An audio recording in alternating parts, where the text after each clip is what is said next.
In the big 2025, South Park has been going back to the basics, giving fans, both new and old, something to appreciate, and this is such a breath of fresh air compared to the direction the show was headed for damn near the last decade. I mean, ever since Matt and Trey thought that Hillary would win the 2016 election, and they had to completely start from scratch with a whole new storyline, and keep Garrison on as Trump, yeah, let's just say this new Trump character is a lot better. Also, dragging on the Tegrity Farm storyline season after season, like, I'm all for making Randy a main character, but I'm very happy they killed off the farm and that entire plotline for this season. You can tell Matt and Trey have gone back to the basics, bringing back characters that we haven't seen in ages, from the Saddam Hussein Trump, now his lover Satan, the First Lady of City Walk. And it's not just the old characters that they're bringing back for new storylines, but it's new storylines that capture the essence of what made South Park so wholesome and hilarious and outlandish to begin with. And I think no episode from this new season captures that old nostalgia better than this brand new episode we just got the other day. This is by far my favorite of the season so far. It feels straight out of like 2004 for many reasons that we're going to touch on and break it all down. But ultimately, it comes down to simply the way they tell the story, right? You guys probably know, if you've been keeping up with South Park,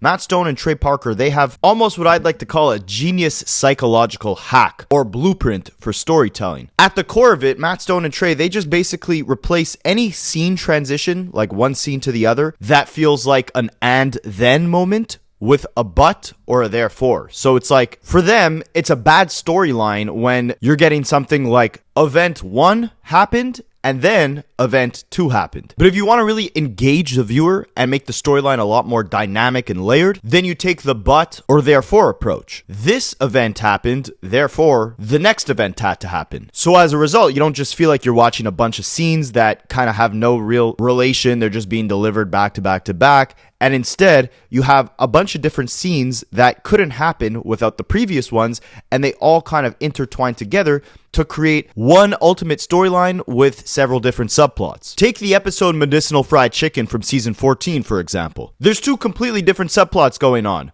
Cartman running a KFC fried chicken cartel, and Randy having testicles the size of yoga balls after putting them in the microwave in an attempt to get medicinal marijuana. If you had never seen the episode and just heard me describe it like that, you'd probably think, A, how the hell did they figure out a way to make both these two storylines start off from the same first scene of the show? And B, how the hell did they conclude the episode with both of these two random, completely different storylines aligning once again? It's because of the but or therefore rule. Randy goes to pick up the boys and bring them over to KFC, but the KFC is closed. It's now a marijuana store, but you need a medical reason to be able to buy the weed. Therefore, Randy puts his testicles in a microwave, gets him cancer, but his nuts are now massive. Therefore, he uses them as an exercise ball. And since the KFC was closed, therefore, Cartman gets connected to a secret underground empire where he starts dealing fried chicken illegally. Meanwhile, everyone's balls are getting too big because Randy put all his friends on to the idea of microwaving your nuts for some medicinal marijuana.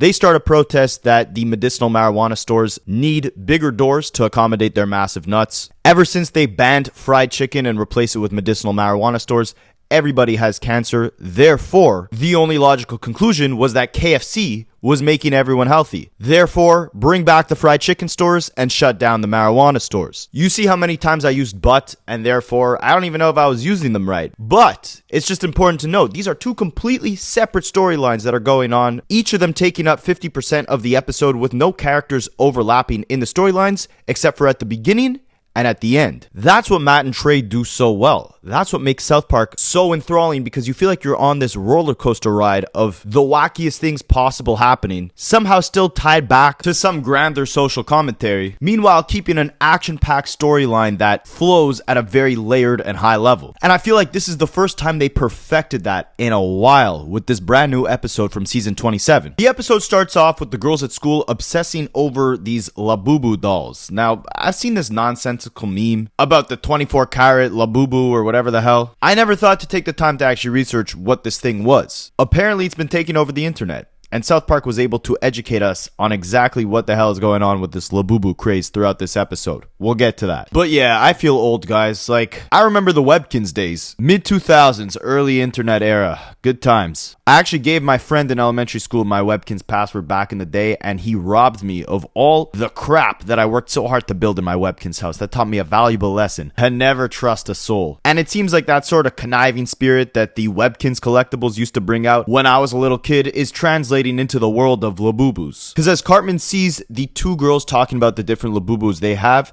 he quickly gathers everyone around because apparently when two girls start discussing the different types of dolls in their collection, they fight over who has the more rare one or whose are fakes. And this isn't just like verbal fighting like a little cat fight. This is like they're full on scrapping each other, but it gets a whole lot darker. And right off the rip, this feels like the female side B to the Chimpokemon episode way back in the day when all the boys were collecting the, knockoff Pokemon cards and action figures and all that. They're really bringing the foundation of that storyline back and applying it to 2025 in a very innovative way. Only difference is this time around they're not inventing a new name. Like last time, instead of just saying Pokemon, they said Chimpokemon. This time they're just calling them Laboobos. So anyways, the two girls start scrapping it out over who has the more rare Laboo, and they get sent to the counselor's office. And I guess Mr. Mackey never got his job back as the school counselor. Remember back in episode 2 of this season, PC Principal, Power Christian Principal, he was saying that the Bible is everything you need. It's all the counseling you need. Jesus is all the counseling you need. Yeah.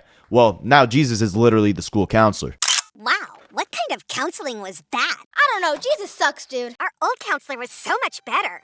And the Jesus character has always kind of taken on, like, the chill guy meme, like that little animal thing with his hands in his pockets. Like, I'm just a chill guy. That's what Jesus is in South Park. But as much of a chill guy as he is, he's not doing a great job as the school counselor. Now, we then get our second Butters appearance of this new season so far. The first one, he was kind of just a sideman to Cartman's main mission of offing himself because Woke was dead and Cartman felt like he had no place in society anymore. So, of course, he had to take Butters down with him.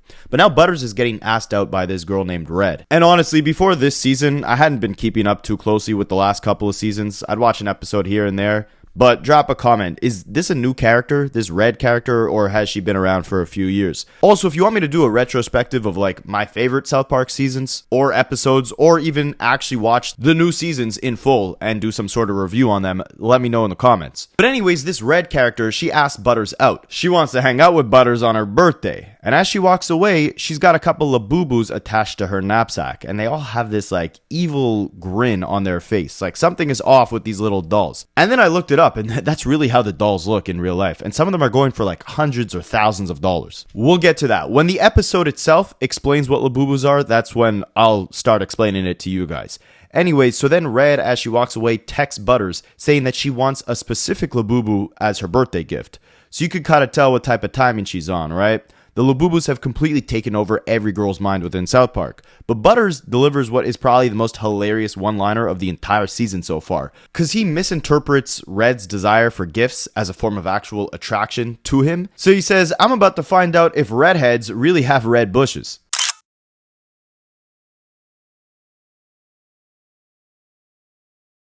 Then we get Mr. Lou Kim, the legendary City Walk character, reintroduced. And I love how they're always leveraging his like Asian accent to make these like plays on words with whatever he's trying to say. So they turned City Walk into City Toy Store. And when Butters asks why they don't serve food anymore, Lou Kim says it's because Walk, like the food Walk, is dead. But obviously we know from the first episode of the season, a big theme has been the fact that Woke is dead after President Trump took office. And of course, this is similar to him pronouncing like City Walk as Shitty Walk, right? Walk is dead. Welcome to Shitty Walk. Come get your shitty toy. I don't know if I could say that word on YouTube, but hopefully. Instead of now getting some shitty food, he's now selling shitty toys. And then Mr. Shitty Walk goes on to explain what exactly Laboobos are and how to collect them. Because you can't just pick the doll that you want. You get them in mystery boxes. So again, I actually appreciate this. It kind of killed two birds with one stone. Because now I understand not only the episode more, like,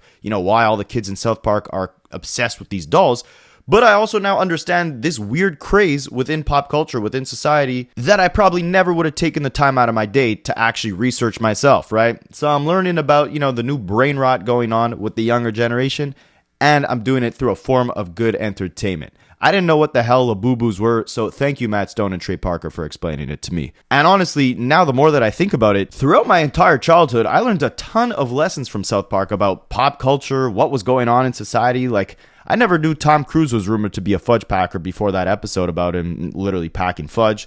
I didn't know you could put your balls in the microwave and they become, exercise balls in a mode of transportation. Hell, I was a little kid. I don't even think I knew who Saddam Hussein was until South Park. I was a little kid and they completely killed Family Guy for me because the way they described how that show is written, like I explained before in this video, Matt Stone and Trey Parker, expert storytellers, they were able to dissect all the flaws within the script writing of Family Guy, and I couldn't look at the show the same after that. So, as foolish as South Park is, you really do learn a ton of lessons and are simultaneously completely keeping up with whatever's going on within pop culture if you just follow the show. You don't even need to follow the news at this point, just follow South Park. Also, I like how they're making this episode more about pop culture than politics. I've been saying that I think they did a great job on the political side of things for the first few episodes, like this whole new universe of Mar-a-Lago and the White House, the Trump character, the whole ICE thing, bringing Christianity back to the school, killing off woke and everything.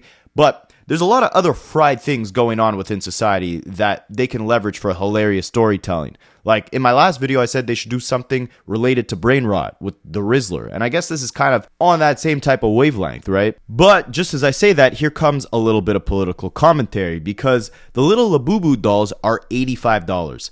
Absolutely ridiculous. And the insane hike in price is all because of tariffs. But I love the way they're integrating, the problems within society, the economy, and just the craziness of everything we're seeing on the internet all into one storyline. That's great South Park writing. And it's crazy, the little dolls being $85, I don't know how Butters can afford that. I remember back in the day, he was making $5 for every kiss that his bottom B sold behind the playground when he was a pimp.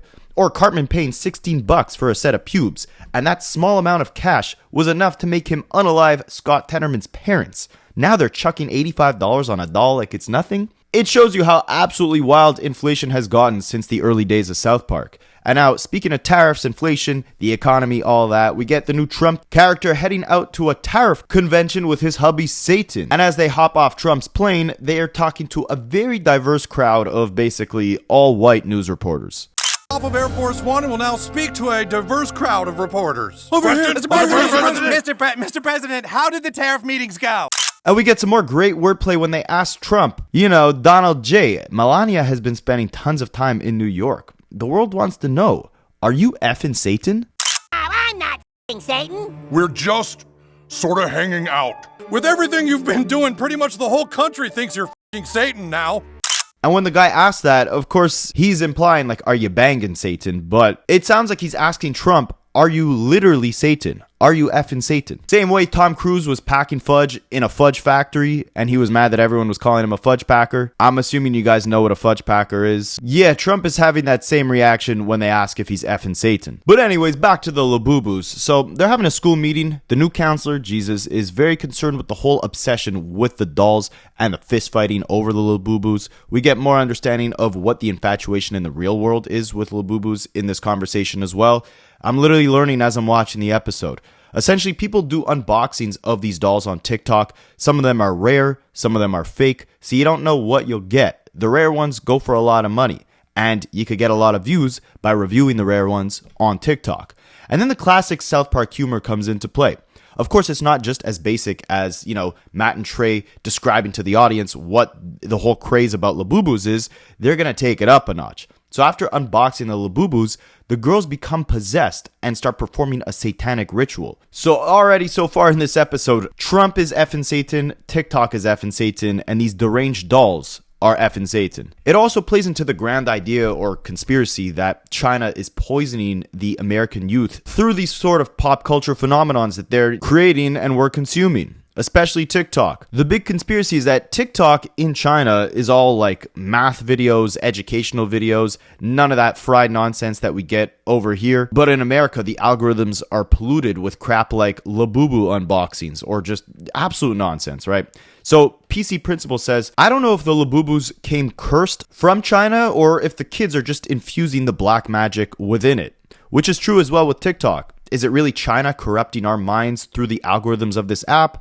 Or is it just what we make of a good platform that China built that leads us to turn it into some brain-rotting, fried content delivery system? Is it our fault for abusing the platform and consuming the mindless content? Or are they planting it and we're just hypnotized by the simulation? Like PC Principal said, I don't know if the Laboobos come cursed from China or if the kids are infusing the black magic within it. But now Butters still needs his Laboo before Saturday when he celebrates his girlfriend's birthday. And because of the tariffs, the price has now gone up from $85 to $120. Butters can't afford that. He already spent $85 on the first Laboo doll, but it wasn't the specific one that his girl wanted, right? Because remember, again, they're all a gamble. You don't know which one you're going to get when you buy them. So now what Butters has to do is double up on the gambling. Essentially, use the claw machine where he can actually win one of the dolls. And that's where we get an appearance from Wing, Mr. Liu Kim's wife, and she comes over screaming at the King of City Walk, asking him why he's screwing over the children. And he says, I get screwed by tariffs, so I have to screw the children. And this is a bigger play on, again, what's going on within society. It's not just, these Laboobos that he has to screw over the children on because of the tariffs on the dolls. It's the bigger idea of tariffs, of the debt rising, of the global economic war that's going on right now. All of this is screwing over the next generation, aka the children. Not us. Speaking of screwing over the next generation, they're talking about if Trump is effing Satan on Fox News. Everybody's speculating and everybody hopes that he actually is effing Satan. It plays into another brutal thing screwing over the youth, which is the idea of biased news outlets. There's no truth to nothing. You thought Trump wanted to kill the crooked media when he first got into office, but the right side of the media is just as guilty of spinning narratives. Whatever narrative you want to hear, turn on Fox or CNN News. Whether you're on the right or the left, you'll hear what you want to hear depending on the channel you turn into. There's no objective reporting anymore because the attention and outrage from controversial takes or the engagement from people living in their own echo chambers pays the bills for these news networks a lot better. And it's going to get worse and worse as these corporations are able to find new ways to start monetizing your attention. They're just going to start feeding you the narratives you want to hear at an even higher and more exaggerated level. There's no truth, just pure bias. And that's a long rant to say that Fox News is excited of the idea that Trump is screwing Satan. Anything he does will be good, even if he's literally the effing Satan. Pretty much encapsulates Fox News, right? Butters actually wins the Laboo when he was trying to claw it out of the machine, and in the meantime, Jesus approaches the city pop-up shop and tries to stop Butters from bringing the demonic doll to the birthday party. And speaking of demonic, Satan, in the meanwhile, wants to leave the White House. Remember, last episode, he was trying to get ChatGPT to concoct him an escape plan, but came to terms with the fact that there is no escaping, and he's holding a black box. Little J.D. Vance gnome comes to talk to him. This is the first time we actually hear J.D. Vance speak, and it's an absolutely hilarious voice. You guys mentioned in the comments of my last video that they're basing this Vance character off a movie character. Drop a comment, I forget what it is, but ultimately, Satan says he can't leave the White House or leave Trump because of what's in the black box he's holding. As far as what's inside the box, Satan says it's a secret that none must know, but all will soon discover. And with the tides changing, the final showdown is upon us. Tides of destiny. I wanted to leave months ago, but I cannot because of what's in this box. What's in the box? The secret none must know, and yet all will soon discover. On a side note, I love how Jesus and Satan are now like huge characters in these plot lines, and the scenes are basically cutting from Jesus to then a scene with Satan, until the two storylines will inevitably merge by the end of the episode. So Jesus is on the phone with the school secretary asking for which student has a birthday party today so he can stop the Laboo ritual. Of course, it was the counselor's job to know the student's birthday, further emphasizing Jesus has been doing a horrible job as school counselor. Meanwhile, Red is about to bring Butters upstairs to her room to quote-unquote do it. But no, Butters won't be seen if redheads really have red bushes. When she says do it, she's talking about the ritual with the Laboobos. And here's where the two stories merge. And again, this is what they do so well over at South Park. Again, Matt Stone and Trey Parker, they always emphasize a story should not be told in the sequence of this happened, and this happened, and this happened. You don't stack plot lines, you connect them. It should be this happened, but then because of that, this happened, therefore this next event had to happen, and so on and so forth. So the Laboo, the ultra rare one that Butters got red, they do the ritual with it, and from the depths of hell, out spawns Donald J. Trump, and then Satan with him. So of course they all realize Trump is effing Satan. And just as Satan and Trump try to leave so that no one, connects the dots that they're effing, Jesus comes in to stop Satan. And if you guys don't remember, way back in the day, Satan and Jesus actually had a boxing match in South Park in one of the earlier seasons. So again, all this stuff is like nostalgia baiting us if you've been really keeping up since the beginning of time. And I did a full breakdown on the full evolution of the Satan character within South Park, so if you want that, that should be the first video on this channel. Anyways, we finally get the big reveal as to why Satan can't leave Trump or the White House. And it's not because Trump is keeping him hostage. It's because he's pregnant with Trump's baby. The thing in the black box was a pregnancy test. So to anyone who thought it was like the Epstein list or something, you were mistaken. And I said that the whole Mar-a-Lago and White House settings and the characters they've introduced, Trump, JD, the head of ICE, they've opened the Pandora's box up for the most insane storylines. We've already seen it with the Epstein Island vibes at Mar-a-Lago, the ICE raids, but now we could expect a baby Satan/Trump, maybe an abortion plot line, or maybe Satan really has a baby with Trump and we get a Trump devil rolling around.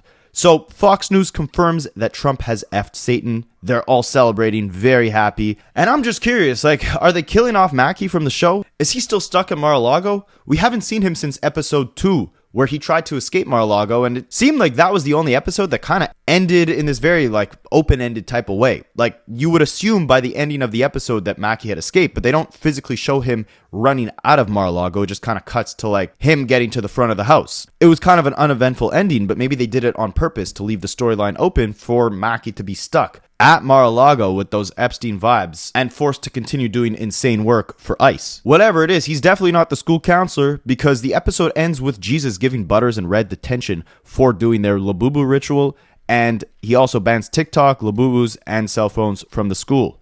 I remember when I was a kid back in high school, we had Blackberries. You guys remember the Blackberry days? Cell phones were banned in my classrooms too, and I definitely think that helps the developing brain. And as Butters and Red walk out of the counselor's office, they say, this counselor sucks, but he's better than the last. And that's the only reference to Mackie we've had since he tried to escape Mar-a-Lago. So they're definitely leaving something open-ended there. Now, overall, my thoughts on this episode is that it is easily the best one of the season so far. I've been wanting this simple, straightforward, wholesome, but still dark and insane storyline for the longest time. Leave the politics, leave the complex social commentary out of South Park for a couple episodes. And that's what they did here. They also stopped abusing, the same one-liners that they did last episode with the whole ChatGPT thing, or, Trump having a small wiener. That's just been a repeated one-liner joke throughout basically the entire season. The episode, of course, wasn't too overly political either. It was as wild and hilarious and outlandish as a South Park episode could get, while still packing tons of social commentary and important lessons. They're setting the stage for the boys' presence to be missed heavily, you could tell, because only Cartman has made an appearance in this episode, and he had 2 lines maybe, and in previous ones, Stan and Kyle barely spoke. Out of the 4 boys, Stan, Kyle, Kenny, and Cartman, only Cartman has had storylines within the season. And this episode, there was nothing from all the boys. But this episode I found was so well written, it didn't even really give you the opportunity to miss them that much. It was a lighthearted episode. It brought in some pop culture satire with TikTok and the Laboobos. It wasn't too overly dramatic. It drew back to old South Park vibes with the wordplay on Walk is Dead or Trump is effing Satan.